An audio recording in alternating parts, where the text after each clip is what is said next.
नमस्कार बच्चों, कल हमने आपको कुछ त्रिकोणमितीय आइडेंटिटीज पढ़ाई थी।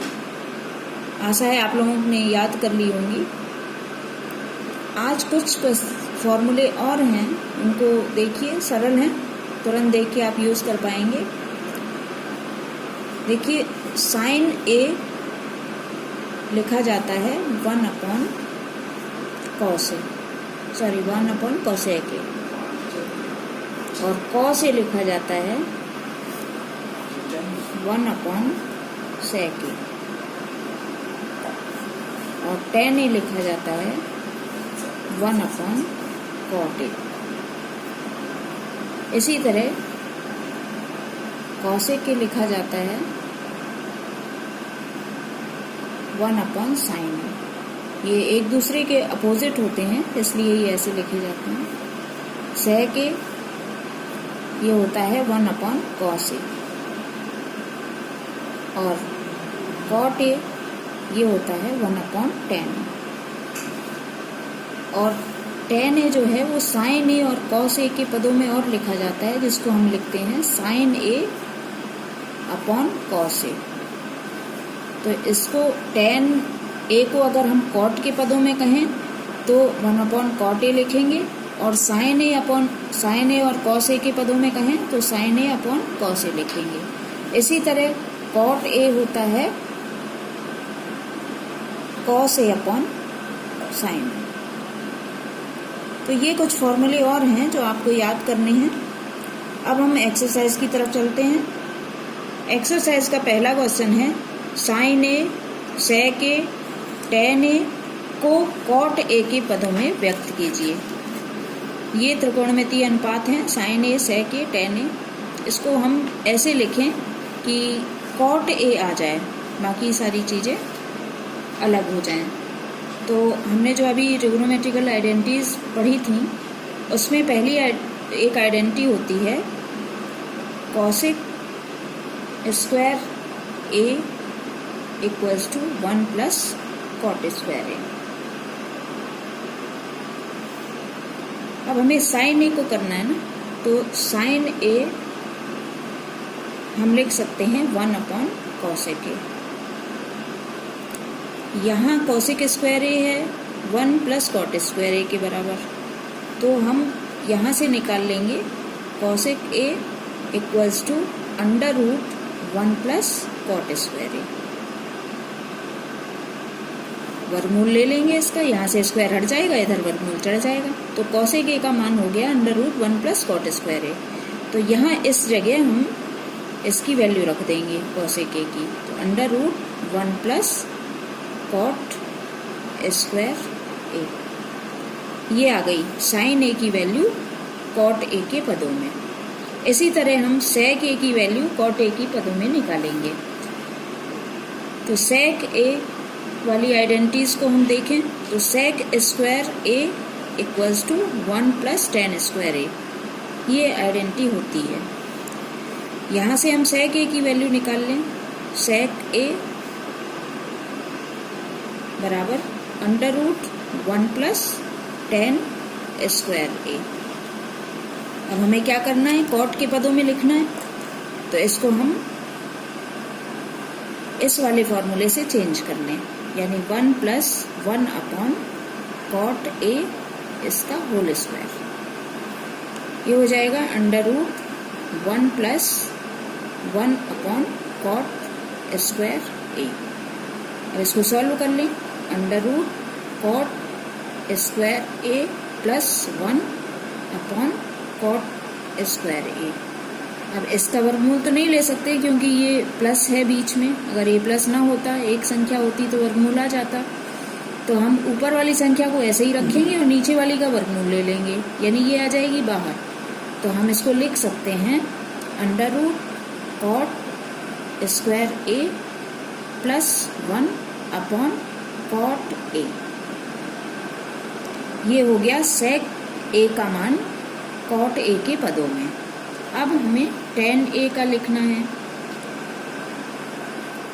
tan ए का मान cot ए के पदों में, तो हमें ये पता ही है कि tan A बराबर 1/cot A होता है। तो ये सीधे cot A के पदों में ये आ गया। अब नेक्स्ट क्वेश्चन नंबर 2 है, sec A के पदों में कोण A के सभी त्रिकोणमितीय अनुपात लिखिए। त्रिकोणमितीय अनुपात sin A, cos A, tan A ये होते हैं, तो हमें सबको लिखना है sec A के पदों में। तो सबसे पहले sin A ले लें। तो हमें ये वो वाली आइडेंटिटी देखनी है जिसमें sin और cos दो हैं। तो हमें पता है कि sin square A plus cos square A equals to 1 होता है। तो यहाँ से sin square A equals to हो जाएगा 1 माइनस cos स्क्वायर A, और sin A बराबर हो जाएगा √1 माइनस cos स्क्वायर A। अब हमें sec A के पदों में लिखना है, तो cos को हम sec में चेंज कर लें। तो ये हो जाएगा √1 minus 1/sec A, sec square A, यानी √sec square A minus 1/sec square A। ये वर्गमूल ऊपर ऐसा ही रहेगा, sec square A minus 1 upon ये, क्योंकि सिंगल संख्या है तो इसका वर्गमूल हो जाएगा, तो इसको हम लिख लेंगे sec A। बच्चों एक गलती आप लोग करते हो, ये मत करना, sec स्क्वायर A माइनस 1 लिखा हुआ है यहाँ, तो sec स्क्वायर A का अलग वर्गमूल और 1 का अलग वर्गमूल नहीं हो सकता, क्योंकि ये बीच में माइनस लगा हुआ है। तो इस तरह की गलती मत किया करिए सवालों में। लेकिन त्रिकोणमितीय अनुपात ये था आपका साइन वाला, और दूसरा है cos। cos A बराबर होता है 1/sec A, ये सीधे से निकल आया sec A के पदों में। थर्ड होता है आपका tan। तो tan और cot की आइडेंटिटी होती है, तो वो लिख लेते हैं 1 plus tan square A equals to sec square A। अब tan square A equals to हो जाएगा sec स्क्वायर A माइनस 1, और tan A equals to √sec square A minus 1। ये तीसरी आइडेंटिटी आ गई। और चौथा होता है cot। cot A बराबर 1/tan A, और tan A का मान हमने निकाल लिया है ये, तो इसकी जगह रख देंगे √sec स्क्वायर A माइनस 1। ये भी आ गया sec के टर्म में। अब हमें एक और निकालना है, cosec। cosec A बराबर होता है 1/sin A, और sin A की वैल्यू हम निकाल चुके हैं ये, तो ये हम रख देते हैं यहाँ पर 1/√sec square A minus 1/sec A। अब ये sec के ऊपर आ जाएगा, तो हो जाएगा sec A upon √sec square A minus 1।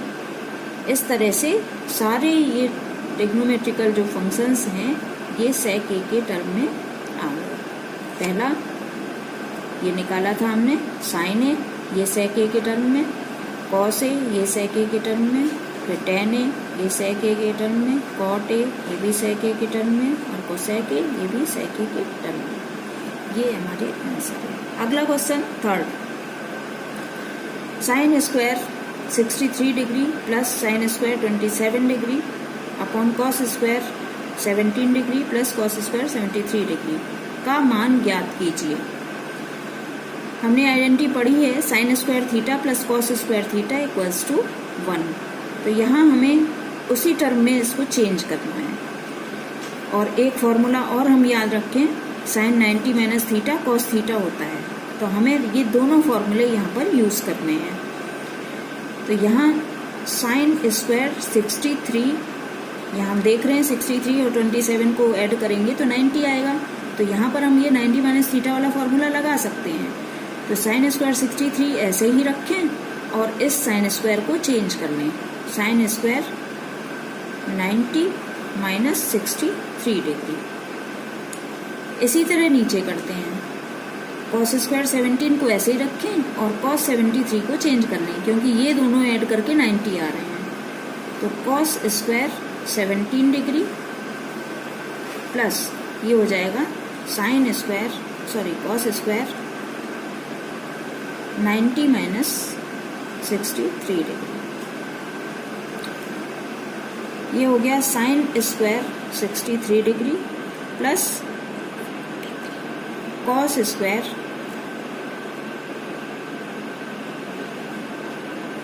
63 degree.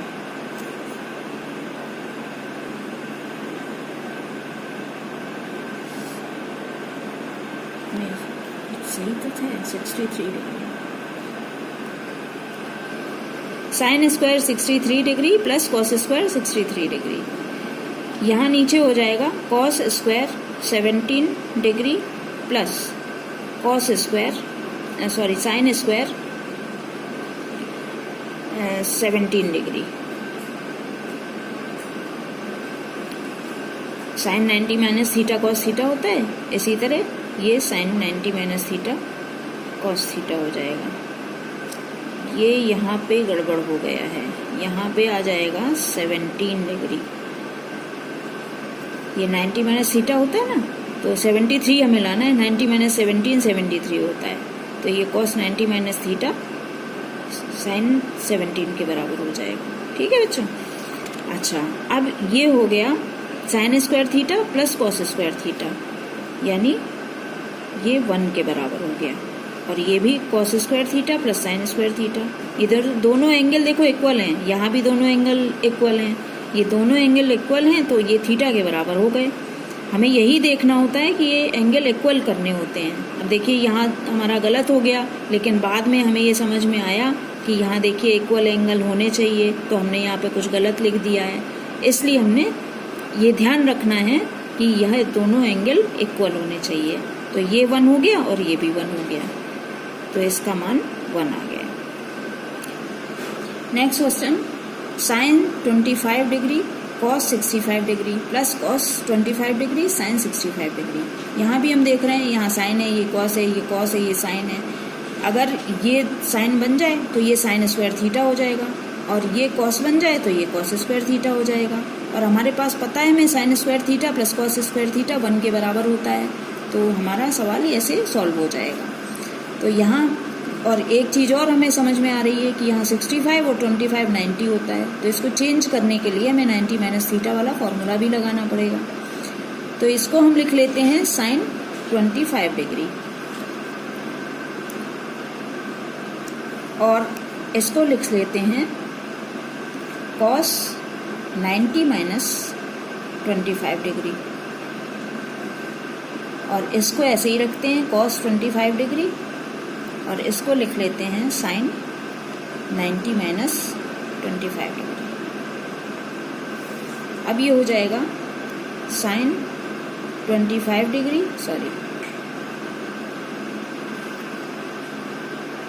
और ये भी हो जाएगा साइन 25 डिग्री, क्योंकि cos 90 minus theta sine theta होता है।